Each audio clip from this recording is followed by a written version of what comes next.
음, 오늘은 이 경계청 방정식을 실제로 해석하는 어, 방법에 대해서 이야기를 할 겁니다. 물론 오늘 다루는 내용은 여기 보신 바와 같이 압력 구배가 없는 경계청 유동이에요. 압력 구배가 없는 청유 경계청 유동이다. 이렇게 이야기를 하고 있죠. 어, 여기서 이제 압력 구배가 없으면 요 네 항 중에서 한 항은 0이 됩니다. 1, 2, 3, 4 이렇게 적어 놓은 것 중에서 어떤 게 0이 될까요? 몇 번이 0이 될까요? 1번, 2번, 3번, 4번. 요 네 항 중에서 어떤 게 0이 되냐면은 아, 이 세 번째 항이 0이 됩니다. 맞았어요. 이 세 번째 항이 0이 됩니다. 요 항이. 우리가 앞서서 이야기했던 대로 요 항이 0이 됩니다. 즉, 어, 압력 구배가 만약에 없다면, 요 항은 이제 U와 라운드 U, 라운드 X의 곱으로 이루어져 있죠. 이 캐피탈 U가 0일 리는 없으니까요. X가 변해도 이 캐피탈 U가 변하지 않는다는 이야기죠. 유동이 이렇게 흘러가더라도 이 파필드에서의 벨라스티 캐피탈 U는 변하지 않는다는 이야기예요. 순압력 구배가 되거나 역압력 구배가 돼서 압력 구배가 있는 경우에는 이 캐피탈 U의 값이 바뀌겠죠. 만약에 순압력 구배라면은 이 캐피탈 U의 값이 점점 하류로 갈수록 커집니다. 그렇죠? 근데 역압력 구배가 걸리게 되면은 이 캐피탈 U의 값이 X가 증가함에 따라서 캐피탈 U의 값이 점점 작아지게 돼요. 어. 근데 만약에 압력 구배가 없다면 요 값이 0이 되게 돼요. 그러니까 X가 변해도 캐피탈 U가 변하지 않는다는 이야기예요. 그래서 오늘 우리가 이야기할 방정식은 이 청유 경계청을 나타내는 경계청 방정식 중에서도 요 값이 0인 방정식에 대해서 이야기를 할 겁니다. 요 값이 0인 방정식. 그러니까 항이 세 개밖에 없죠. 요항, 요항, 요항. 세 항만 있는 방정식에 대해서 이야기를 할 겁니다. 지금부터 이야기할 요 박스 안에 들어있는 이 방정식인데요. 결국은 이 편미분 방정식을 이런 상미분 방정식으로 바꾸어서 이제 해석을 할 건데 아주 독창적인 좌표계 변환을 통해서 요 방정식을 만들게 됩니다. 어떤 좌표계 변환을 하냐면은 이 U를 파필드에서의 벨라스틴 캐피탈 U로 노멀라이즈한 값을 우리가 뭐라고 디파인을 하냐면은 F 프라임 에타라고 디파인을 하게 됩니다. 이 블라지우스가 만든 이제 이 박스 안에 든 방정식이 이제 블라지우스가 만든 방정식인데요. 이 블라지우스는 앞에서 우리가 이야기했던 그 프란들, 경계청 방정식을 만든 프란들의 제자입니다. 제자로서 이 블라지우스가 박사학위 논문에서 이런 독창적인 좌표계 변환을 통해서 편미분 방정식을 상미분 방정식으로 만들었다는 이야기예요.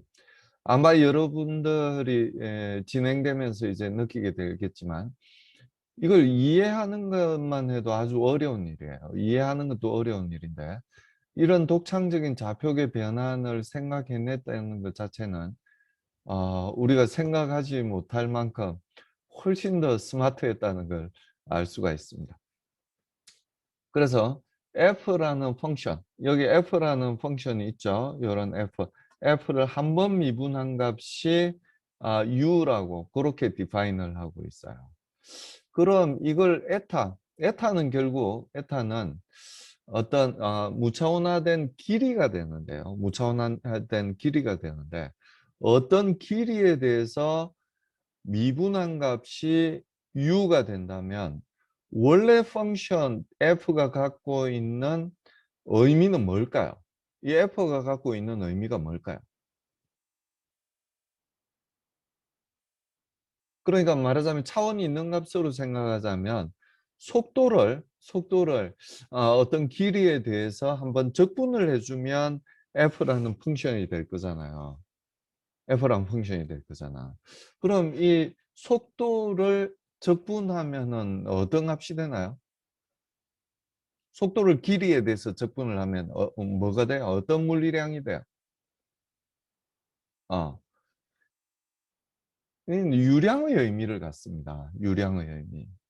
우리가 유체각 시간에서는 이야기했었는데요. f 프라임이 속도의 의미를 갖고 있기 때문에 f 프라임을 한번 적분해 주면 f가 되겠죠. 뭐 f를 미분한 게 f 프라임이니까요. 그래서 한번 적분한 값은 즉 u를 한번 적분한 값은 어떤 물리적인 의미를 갖냐면은 유량이라는 물리적인 의미를 갖게 된다는 이야기. 자, 그럼 이 f라는 펑션에 그 독립변수로 사용된 에타는 뭐냐면 이 블라우지우스는 이렇게 디파인을 했어요. y에다가 루터 누, 즉 키네마틱 비스카시티 동점선 계수의 x를 곱한 게 분모에 있고 파필드 벨라시티 캐피탈 U가 분자에 있는 전체의 루트가 씌워져 있는 그런 형태의 아주 독창적인 좌표계 변환을 했어요. 이것도 뭐 우리가 쉽게 짐작할 수 있듯이 결국 이 에타는 어떤 식으로 처리된 y라는 걸 알 수 있어요. 즉 벽면에서부터의 거리를 나타내는 어떤 변수라는 걸 우리가 알 수가 있게 되는 거죠. 자, 우리가 앞서서 이야기했던 게 뭐냐면 x분의 델타는 즉 리딩 엣지로부터의 거리로 델타를 무차원화하게 되면 그건 레이놀즈 넘버에 대해서 어떤 식으로 표현이 되냐면은 물론 청류인 경우입니다. 루트 레이놀즈 넘버분의 5라는 식으로 표현이 됐었어요. 즉 리딩 엣지로부터 거리가 길어지면 길어질수록 레이놀즈 넘버가 증가하겠죠. 레이놀즈 넘버가 증가하면 증가할수록 리딩 엣지로부터의 거리에 비해서 델타는 작아진다는 걸 알 수가 있게 됩니다. 그렇죠? x분의 델타니까요. 자, 요 식을 이용해서 우리가 과연 이 블라지우스가 창안해낸 이 좌표 에타가 어떤 의미를 갖는지 한번 보자는 이야기. 그러면 요 전체 값, 이 우변 전체의 값은 어떻게 쓸 수 있냐면은 이 밖에다 x를 하나 꺼내면 루트 안에서는 x 제곱이 되겠죠. 근데 분모에 이제 x가 하나 있었으니까 이렇게 쓸 수가 있다는 이야기예요. x분의 y에 루트 누분의 u 곱하기 x로 쓸 수 있다는 이야기예요. 그러니까 요 값하고 요 값은 정확히 같은 값입니다. 분모 분자에 x를 한번 곱했을 뿐이에요. 분모 분자에 x를 한번 더 곱했을 뿐이에요. 그러면 요 루트 안에 있는 값이 뭐예요? 누분의 캐피탈 U 곱하기 X. 요게 뭐냐 하면 바로 루트까지 포함해서 할까요? 루트 레이놀즈 넘버예요. 요 값이에요. 여기 분모에 있는 요 값.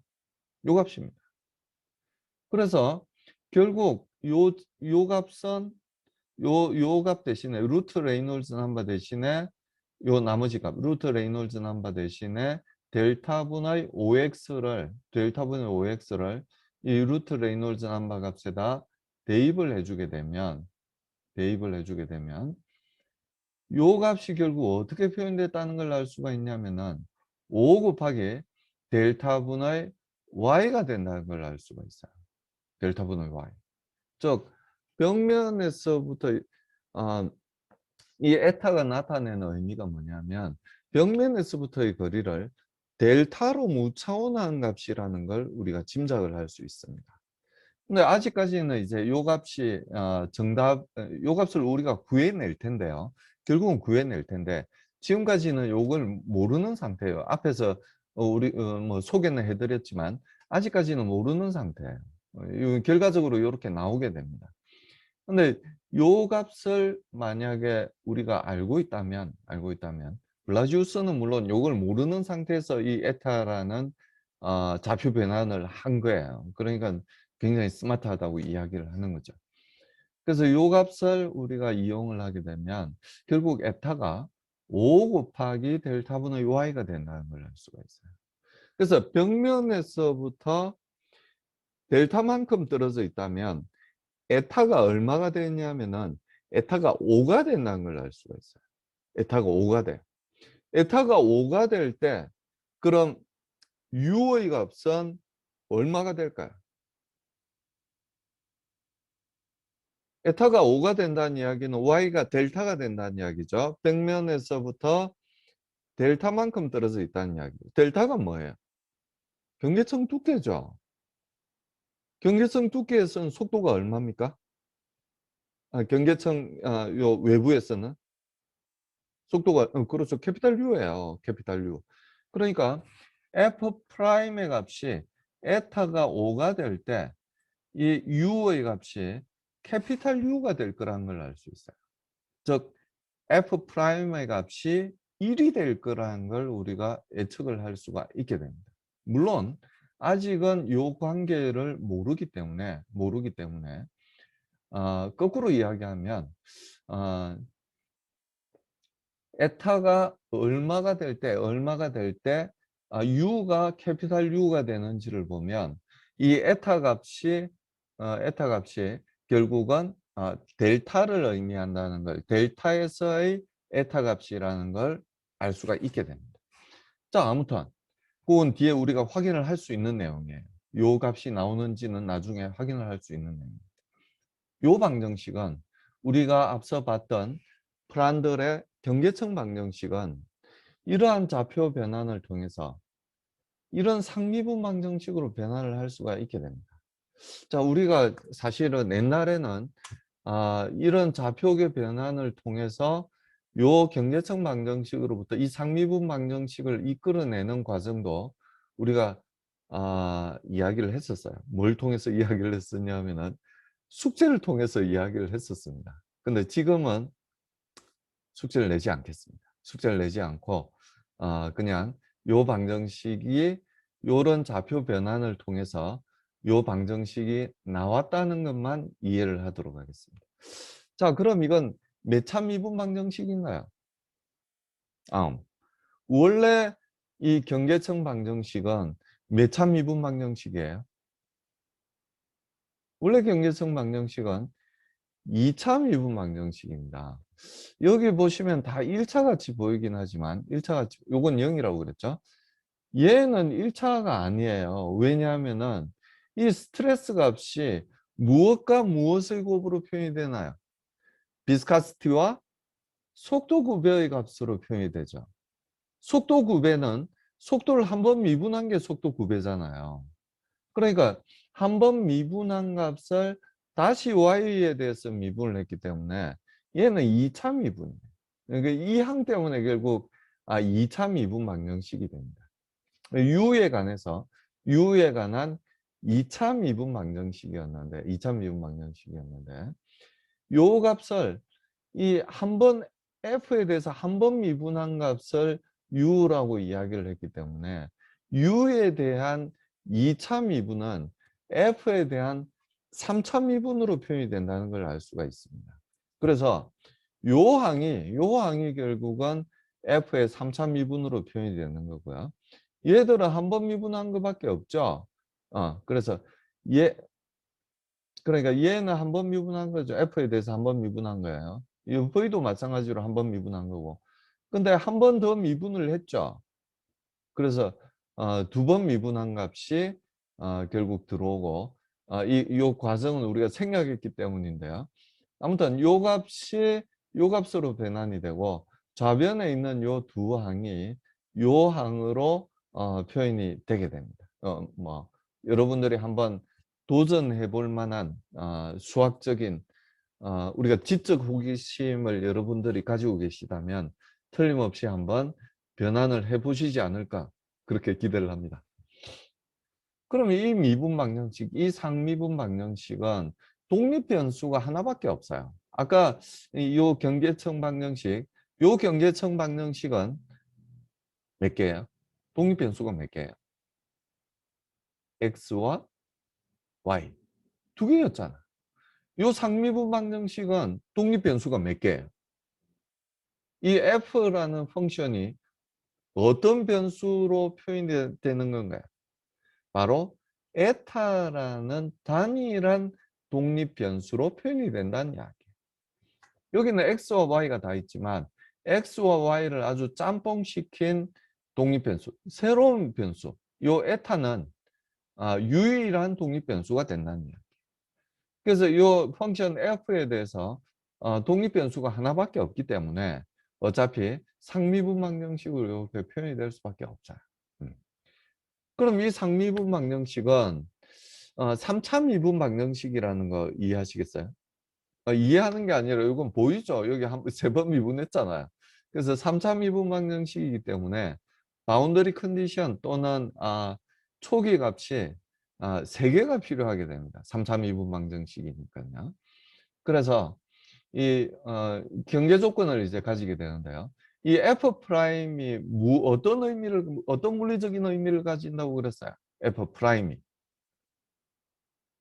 제가 왼쪽을 보면 채팅창을 보고 있는 거예요. 왼쪽이 하여튼 요쪽. 요쪽을 보고 있으면 채팅창을 보고 있는 겁니다. 이 f 프라임이 어떤 물리적인 의미를 갖고 있다고 그랬어요? f 프라임. 그렇죠. 속도라는 물리적인 의미를 갖고 있어요. 그러니까 y가 0일 때, 즉 고체 벽면에서는 요 속도가 f' 제로가 벽면에서의 속도를 의미한다는 거 이해하시겠죠? 요 값이 0이 된다는 걸 알 수가 있습니다. 요걸 한번 적분한 값, 즉 f라는 값은 어떤 의미를 갖는다고 그랬죠? 유량의 의미를 그렇죠. 유량의 의미를 갖는다고 그랬어요. 유량의 의미. 그러니까 유량도 그때는 벽면에서의 유량이 0이라고 우리가 세팅을 할 수 있는 거예요.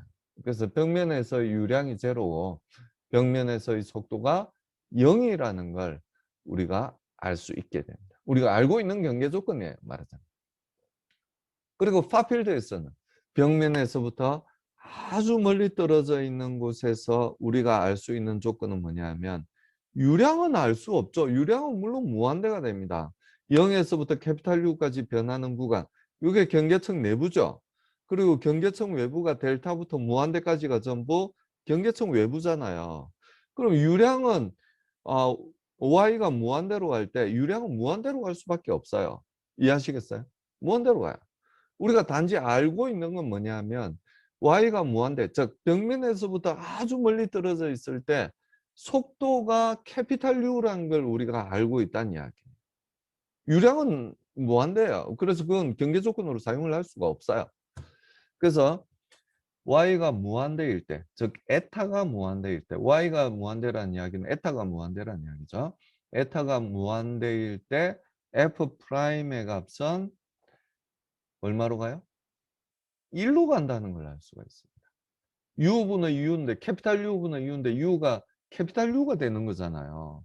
벽면에서부터 아주 멀리 떨어져 있는 곳에서의 유동 방향의 속도는 캐피탈 U가 되는 거잖아요. 그래서 어, 무한대일 때, Y가 무한대일 때, 에타도 물론 무한대가 되죠.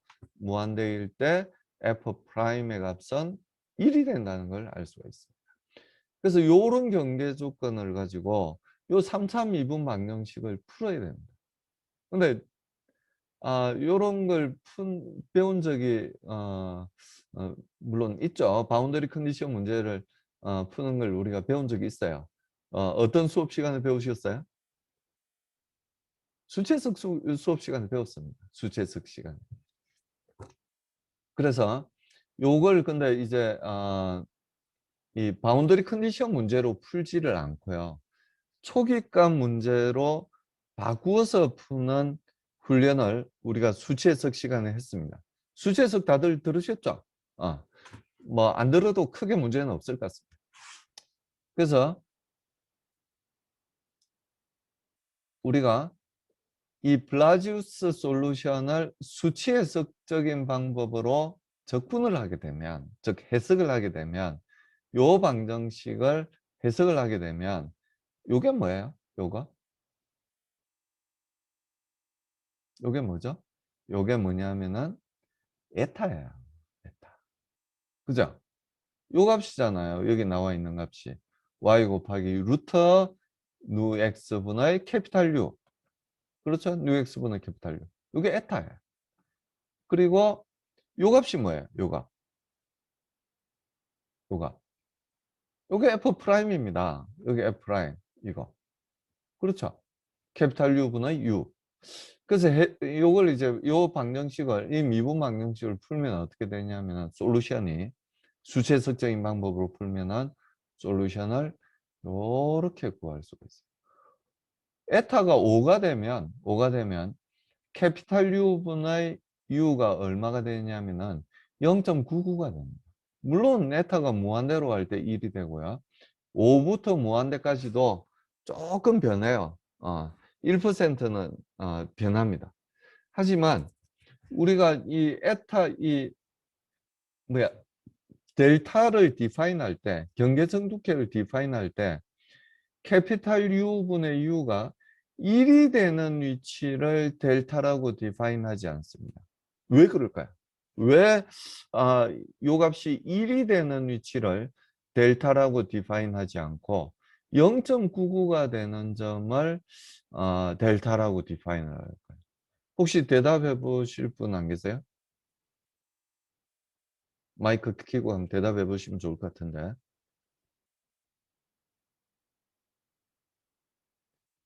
그러니까 이게 사실은 우리가 이제 속도를 측정한다고 생각합시다. 그럼 속도계를 가지고 속도를 측정해야 될 거잖아요. 속도계를 가지고 속도를 측정해야 될 텐데 이 속도계 자체가 완벽하지 않아요. 항상 완벽하지 않아요. 어떤 오차를 포함하고 있을 수밖에 없어요. 우리가 측정을 하면 이 측정하는 오차가 생길 수밖에 없잖아요. 근데 요 1%라는 건 1%라는 건 오차 범위 안에 있을 가능성이 굉장히 높습니다. 우리가 생각하는 것만큼 이 측정 도구들이 정확하지가 않아요. 어떤 측정 도구들, 온도를 측정하는 온도계도 마찬가지고, 뭐 속도를 측정하는 속도계도 마찬가지고, 압력을 측정하는 압력계도 마찬가지예요. 완벽하지가 않아요. 그래서 항상 측정 오차를 동반하고 있는데요.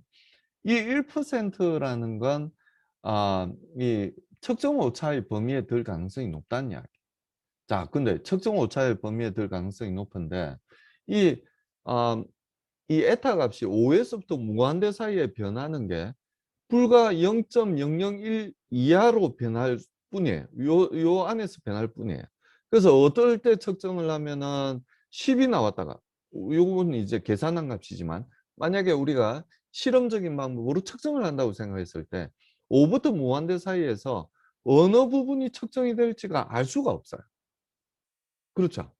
그래서 어느 정도 속도가 변하다가 이 속도의 변화가 급격히 낮아지는 99%가 되는 점을 혹은 좀 더 정확한 측정 도구가 있다면 995로 디파인 할 수도 있어요. 물론 0.995, 99.5%가 되는 점을 델타로 디파인 할 수도 있습니다.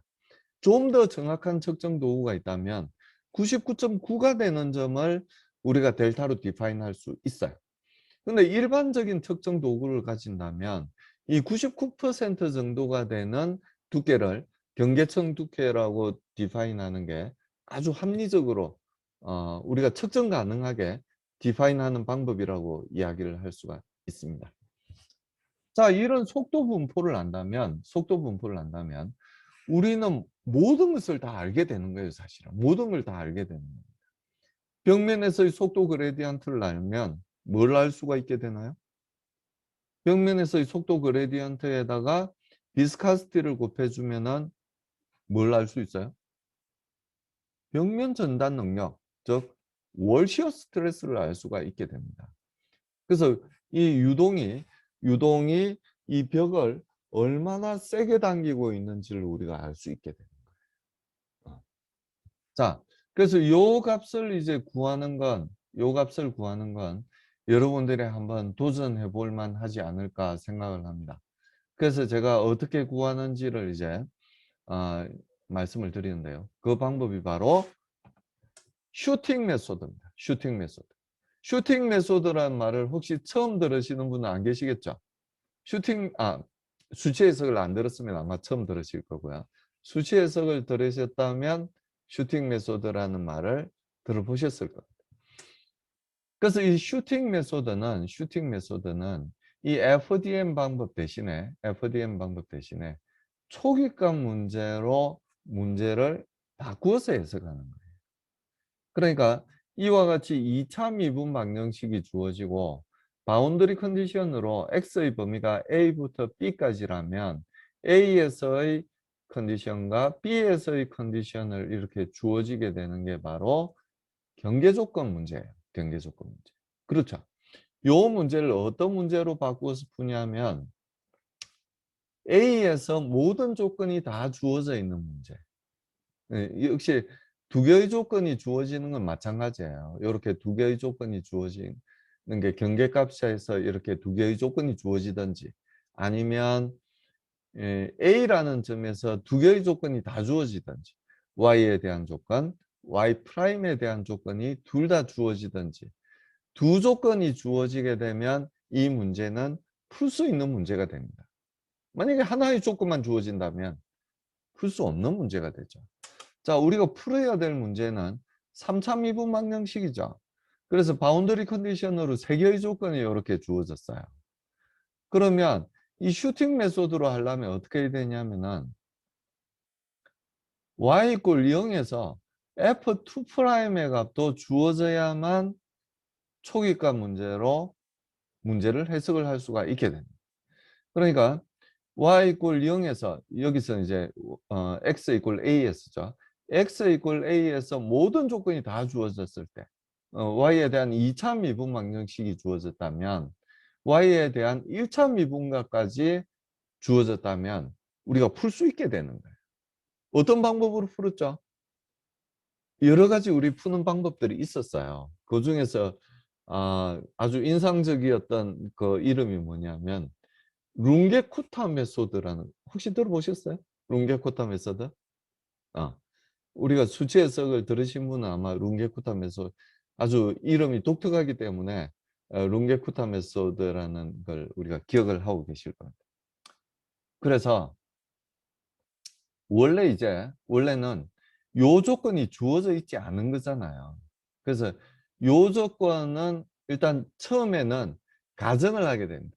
이 감마 값이 얼마인지 가정을 하게 되고, 그러면 요걸 이제 룽게쿠타 메소드로 쭉 풀게 되면 A에서 B까지 경계값이 주어진 문제였죠, 원래.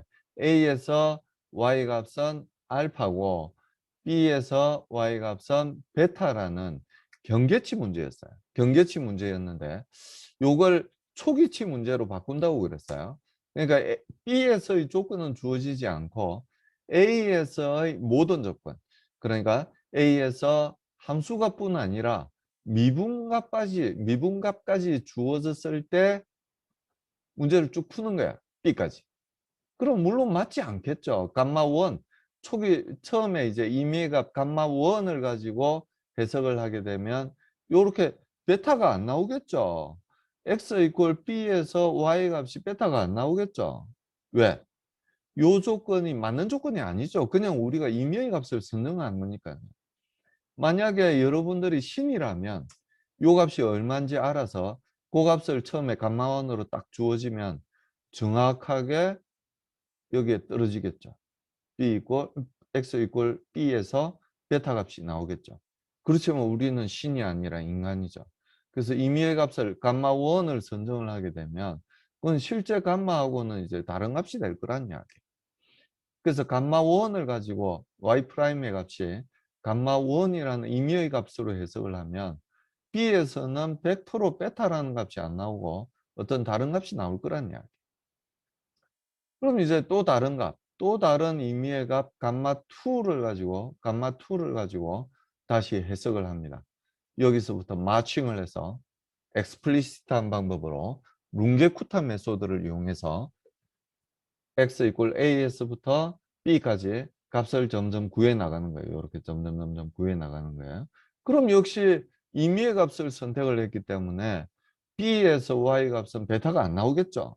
베타가 안 나와요. 그래서 요 두 값을 이용해서 리니어 인터폴레이션을 해서 x 이퀄 b에서 베타가 나오는 값을 우리가 다시 감마 3로 추정을 하게 됩니다. 이 방법을 우리가 뭐라고 이야기를 했었죠? 물론 기억을 못 하실 거라고 예상이 됩니다만 뉴턴 메소드라고 우리가 이야기를 했었어요. 뉴턴 메소드. 기억이 날똥말똥 하시는 분은 수치해석 책을 다시 한번 들여다보시면 사실은 요 노트 자체가 수치해석 시간에 제가 말씀드렸던 걸 그대로 가져온 거예요. 그래서 아마 수치해석 시간, 수치해석 책을 이제 찾아보시면 아니면 수치해석 노트를 찾아보시면 요거하고 똑같은 슬라이드를 발견할 수가 있게 됩니다. 그래서 그럼 감마3를 이용해서 감마3를 가지고 그러니까 이 초기 값을 감마3를 가지고 마칭을 하게 되면 베타가 나올까요? 나오지 않습니다. 만약에 이 시스템 자체가 요 이케이션 자체가 리니어한 이케이션이라면 한 번만 이렇게 뉴턴 메소드를 사용하면 x 이퀄 b에서 베타 값을 구할 수 있겠죠. 근데 우리가 구하고 있는 시스템은 난리니어한 시스템이야. 난리니어한 시스템. 그래서 리니어하게 가정했을 때의 값은 맞지 않아요. 하지만 비슷한 값을 구할 수 있죠. 리니어하게 가정을 했을 때도 비슷하게는 구할 수 있어요. 그래서 이 과정을 이제 계속 반복하게 됩니다. 감마 1과 감마 2에서의 결과를 가지고 감마 3를 구했었죠. 요 식으로. 이 감마 3일 때 우리가 기대하기는 이 y 값이 베타가 되기를 기대하는 거예요. b에서의 y 값이 베타가 되기를 기대하는 거예요. 기대하면서 사용했지만 베타는 나오지 않겠죠. 그럼 다시 요 두 값을 가지고 감마 2와 감마 3에서의 결과를 가지고 감마 4를 다시 구하게 됩니다. 감마 4를 구하게 돼요. 그래서 요 과정을 이제 계속 반복하게 되면 여기 반복한다는 의미죠. 반복한다는 이야기죠. 우리가 어떤 조건이 만족될 때까지 뭐 정확하게 0이 될 수는 없으니까요. 10의 마이너스 4승 이하가 된다든지 10의 마이너스 6승 이하가 된다든지 우리가 구한 조건에 따라서 반복을 이제 하게 됩니다. 요 엡실론이 작으면 작을수록 어떠냐면 좀 더 정확한 값을 구할 수 있어요. 그렇죠? 근데 우리는 좀 더 정확한 값을 구하기 위해서는 좀 더 많은 CPU를 사용해야 되는 거예요. 반복을 더 많이 해야 되는 거예요. 그래서 어느 정도에서는 타협을 할 수밖에 없고요. 그게 이제 요 에타 값을 점점 줄이면서 요 값이 얼마나 변하는지를 관찰하고 그렇게 많이 변하지 않는다면 우리는 어느 순간에 받아들여야 된다는 어느 순간에는 받아들여야 돼. 요것도 이제 수치 해석 시간에 우리가 이야기했던 슈팅 메소드입니다. 20번 반복하라고 이야기를 했고요. 엡실론이 10의 마이너스 6성 이하로 떨어질 때까지 구하라고 이야기를 했어요. 엄밀히는 요 값입니다. 사실은 요 미분 방정식, 요 2차 미분 방정식의 엄밀히는 우리가 이미 알고 있어요. 사실은. 근데 요 엄밀히 알고 있는 방정식을 푸는 이유는 이 슈팅 메소드가 얼마나 정확한지를 우리가 확인을 해보려고 그러는 거예요. 이해하시겠죠? 자, 바운더리 컨디션이 어떻게 주어졌느냐 하면 x가 1부터 3까지 변할 때 x가 1일 때는 y 값이 루트 2가 되고 그렇죠? 루트 2가 돼요. x가 3일 때는 이 y의 값이 2가 됩니다. 그렇죠? 2가 돼요.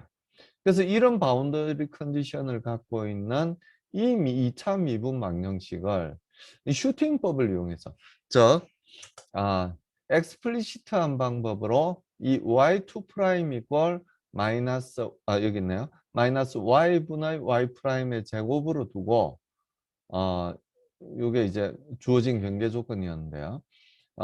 슈팅 메소드 즉 x 이퀄 1에서 y 프라임을 1.4로 가정을 하고 초기화 문제를 해석하게 된다는 이야기. 그러면 1.4로 가정을 했기 때문에 이 x 이퀄 3에서의 y 값이 2가 안 나오겠죠. 1.4라는 값이 절대 정확한 값이 아니니까요. 얼마가 나오냐면은 3.15 정도가 나와요. 우리가 기대하기로는 얼마가 나오기를 기대한 거예요? 2가 나오기를 기대한 거잖아요. x 이퀄 3에서 감마 1은 지금 정확한 값이 아니죠, 전혀. 그냥 1.4로 둔다고 그랬잖아요. 정확한 값이 전혀 아니에요. 그렇기 때문에 이 값이 2가 나오지 않고 3.14가 나옵니다. 3.14.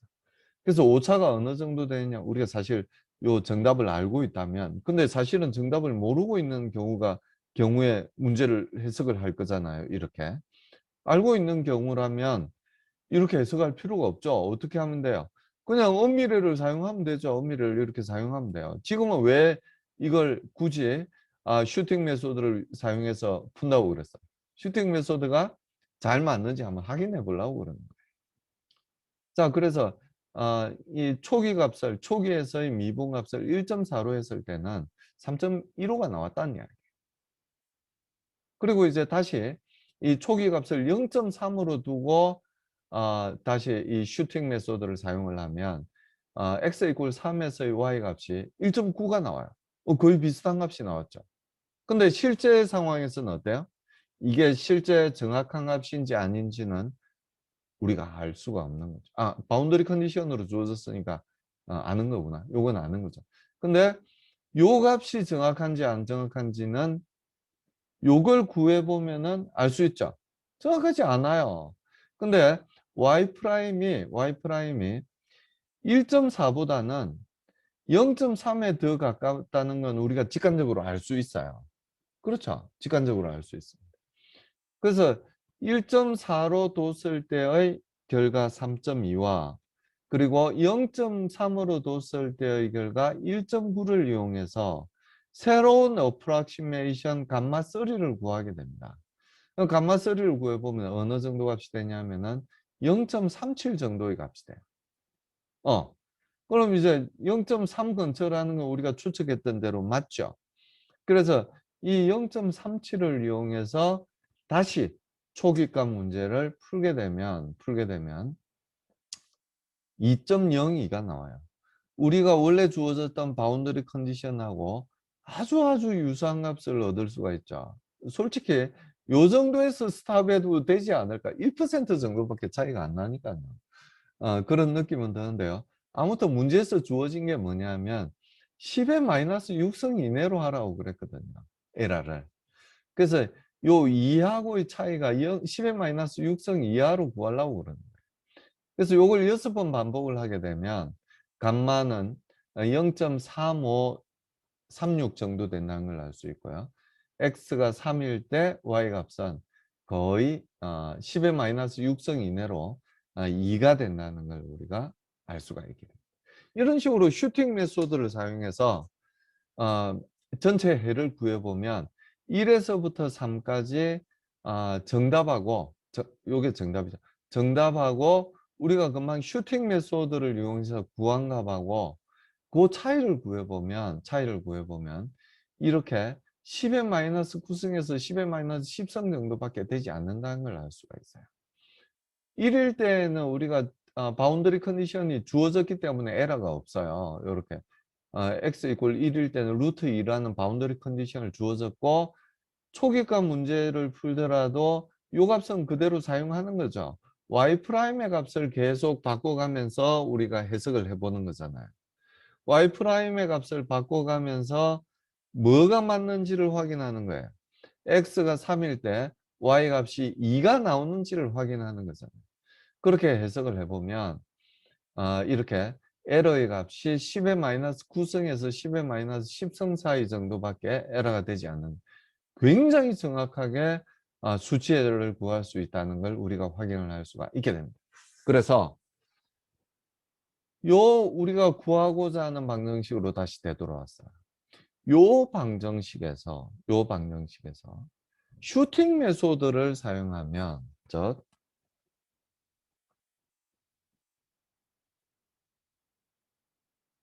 이런 바운더리 컨디션이 주어졌는데 F2'이 이제 2 프라임을 가정을 해야 되겠죠. F2 프라임이 얼마라고 가정을 한 다음에 한 번 더 가정을 하겠죠. 한 번 가정을 해서 그 가정된 값에서 F 프라임 에타가 무한대가 될 때 F 프라임이 1이 되는지를 확인해야 되겠죠. 1이 안 되면 어떻게 해야 돼요? 또 다른 값으로 가정을 해야 돼요. 그래서 일단 두 가정값을 사용해서 결과를 얻은 다음에 뉴턴 메소드를 사용해서 새로운 가정을 하게 되고 또 새로운 가정을 하게 되고 이걸 이제 계속 반복해서 사용을 하게 되면 결국 어떤 솔루션을 얻을 수 있냐면은 이런 솔루션을 얻을 수 있다는 이야기예요. 우리가 처음에 봤던 이 솔루션을 얻을 수 있다는 이야기. 혹시 질문 있어요? 이런 솔루션을 얻을 수가 있게 됩니다.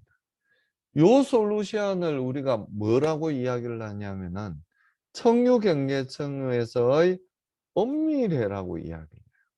블라지우스 솔루션이라고 이야기를 하고 이 블라지우스 솔루션이 압력 구배가 없을 때 청유경계청에서의 이그젝트 솔루션, 즉 엄밀해라고 우리가 이야기를 하게 됩니다. 자, 파이퍼 유동 기억나세요? 6장에서 우리가 이야기했던 거 파이퍼 유동. 파이퍼 유동은 청유 파이퍼 유동은 엄밀해가 있었나요? 엄밀해가 있었죠. 그 엄밀해는 어떻게 주어졌어요?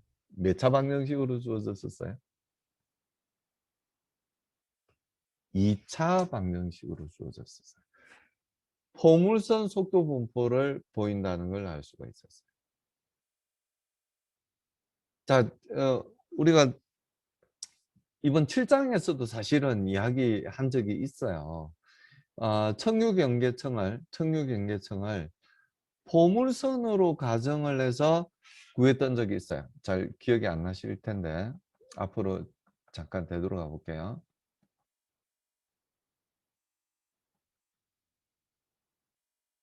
좀 더 앞으로 갈까? 아, 칼만이 적분식 사용하면서 이렇게 청유경계청을 포물선으로 가정을 했다는 이야기를 했었어요.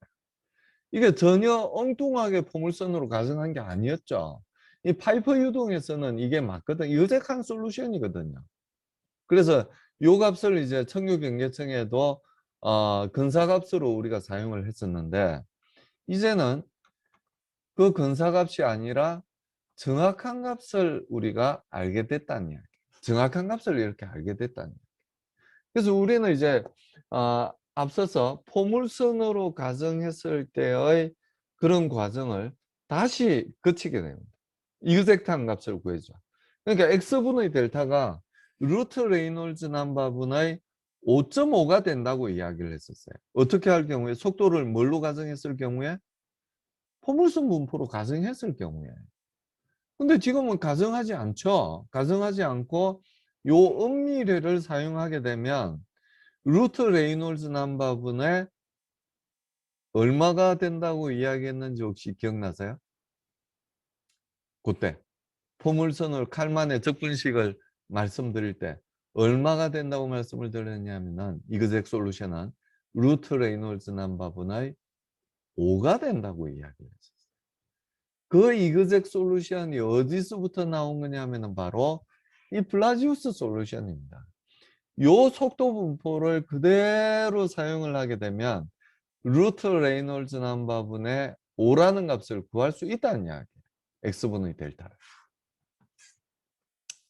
자, 그래서 앞서 말씀드린 대로 이 속도가 캐피탈 U의 99%가 되는 점을 경계청 두께라고 디파인을 합니다. 뭐 좀 더 정확하게 이제 표현을 하면 0.99가 0.99를 이렇게 서브스크립트 아래점자로 이렇게 붙여요. 붙이게 됩니다. 그때 에타 값이 얼마가 되냐면은 5가 돼요. 5가 돼. 즉 x분의 델타가 루트 레이놀즈 넘버분의 5가 된다는 걸 알 수가 있어요. 그러니까 요게 5라는 걸 우리가 이 블라지우스 솔루션으로부터 구했잖아요. 블라지우스 솔루션으로부터 구했어요. 요게 에타라고 그랬는데 요게 에타라고 그랬는데 요게 5라고 그랬어요. 그럼 아까처럼 똑같이 이 분모 분자에 똑같이 x를 곱해주면 여기는 루트 레이놀즈 넘버가 될 거고요. 양변에 루트 레이놀즈 넘버를 나눠주게 되면 좌변에는 x분의 델타만 남게 되고 우변에는 루트 레이놀즈 넘버분의 5가 되게 된다는 이야기. 요게 이그젝 솔루션이에요. 요게 이그젝 솔루션입니다. 델타가 얼마인지를 실제 은밀에서부터 우리가 알 수 있으니까 이렇게 할 수 있는 거죠. 근데 여러분들이 이제 대답하셨듯이 고동준 학생이 대답했듯이 포물선으로 가정을 하게 됐을 때는 이 분자의 값이 5가 아니라 5.5가 나왔었죠. 요 정확한 속도 분포를 쓴 게 아니라 포물선 분포라는 가정을 했을 때는 요 값이 5.5가 나왔었어요. 근데 실제 정답은 얼마냐면 5.0이 된다는 이야기. 5.0. 그리고 CF 값을 구해보면 CF는 월 시어 스트레스를 2분의 1 로유 제곱으로 무차원화한 값이죠. 그 값을 구해보면 루트 레이놀즈 넘버분의 0.664가 된다는 걸 알 수가 있어요. 이것도 역시 이그젝트한 솔루션입니다. 이그젝트한 솔루션이에요. 그리고 x분의 델타 에스테리카를 구해보면 루트 레이놀즈 넘버분의 1.721이 된다는 걸 알 수가 있게 됩니다. 그리고 벽면 전단 능력은 역시 벽면 전단 능력부터 구해야 될 것 같긴 한데요. 이 값은 아까 말씀드린 대로 이 벽면 마찰계수 CF라는 값이 월시어 스트레스를 2분의 1 로유 제곱으로 무차원한 값이기 때문에 이 CF로부터 월시어 스트레스를 구하려면 이 무차원화했다는 요 값 2분의 1 로유 제곱을 다시 곱해주면 차원이 있는 벽면 전단 능력인 월시어 스트레스를 구할 수 있겠죠. CF가 사실은 월시어 스트레스를 무차원한 값이에요. 그래서 그걸 요 CF가 이제 이렇게 주어지니까 모든 값을 풀어 헤쳐 놓으면 요렇게 된다는 얘기예요. 요렇게. 자, 이 월시어 스트레스는 어떻게 되냐면은 x가 커지면 커질수록 월시어 스트레스가 줄어들어요. 루트 x의 반비례해서 점점 줄어들어요. 그리고 이 덴시티에 관해서는 로가 커지면 커질수록 월시어 스트레스는 증가하게 된다는 걸 알 수가 있어요. 그렇죠? 비스카스티가 커지면 커질수록 월시어 스트레스는 증가하게 된다는 걸 알 수 있어요. 2분의 1성에 비례해서 루트 뮤에 비례한다는 걸 알 수가 있게 됩니다. 그리고 캐피탈 U, 파필드 벨라시티가 커지면 커질수록 캐피탈 U의 1.5성에 비례를 해서 월시어 스트레스가 커진다는 걸 알 수가 있게 돼요. 자, 청유 파이프에서는 X하고는 상관없어요. 왜? fully develop 됐으니까. 완전 발달됐기 때문에 속도 분포가 변하지 않죠. 월시어 스트레스는 비스카스티에다가 벽면에서의 벨라스티 그레디언트를 곱해주면 돼요. 근데 벨라스티 프로파일 자체가 변하지 않으니까 벨라스티 그레디언트도 변할 리가 없죠. 그래서 X에 상관없어요. X에 상관없고 캐피탈 U에만 비례한다는 걸 우리가 알 수 있었어요. 반면에 이 청유 경계 청유동은 어떠냐면 캐피탈 U의 1.5성에 비례를 하고요. X하고도 상관 있는 값이라는 걸 알 수가 있어요.